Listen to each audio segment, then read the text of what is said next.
என்னங்க சொல்றீங்க? 1 கிலோ தக்காளி வெறும் 5 ரூபாய் தானா? வருஷம் ஏதாவது முன்னோக்கி போயிட்டுமா அப்படின்னு ஆச்சரியத்தில் குவியும் மக்கள்.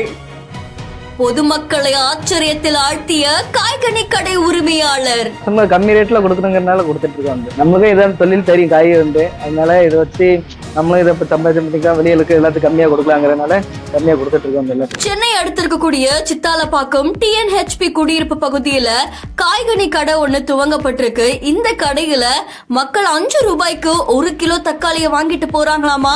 அது எப்படி 1 கிலோ தக்காளி 5 ரூபாய் அப்படின்னு பார்க்கும்போது எல்லாரையுமே ஆச்சரியத்துல ஆழ்த்தி இருக்கு. காய்கறிகளுடைய விளைச்சல் குறைஞ்சிருக்கு. இதனால எல்லா காய்கறிகளுடைய விலையுமே உயர்ந்திருக்கு.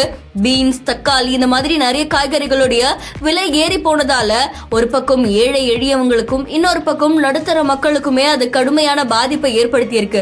இந்த நிலையில தான் விவசாயிகள் கிட்ட இருந்து நேரடியா கொள்முதல் செஞ்சு மக்களுக்கு குறைவான விலையில காய்கறிகளை கிடைக்கணும் அப்படின்றதுக்காக இந்த ஒரு கடையை துவங்கி இருக்காங்களாமா. இந்த கடையுடைய உரிமையாளர் முத்து அப்படின்றவங்க என்ன சொல்லிருக்காங்கன்னா, இந்த கடை திறக்கப்பட்டதுக்கான பிரதான காரணமே மலிவான விலையில பொதுமக்களுக்கு காய்கறிகள் போய் சேரணும் அப்படின்றதுக்காக அப்படின்னு தெரிவிச்சிருக்காங்க.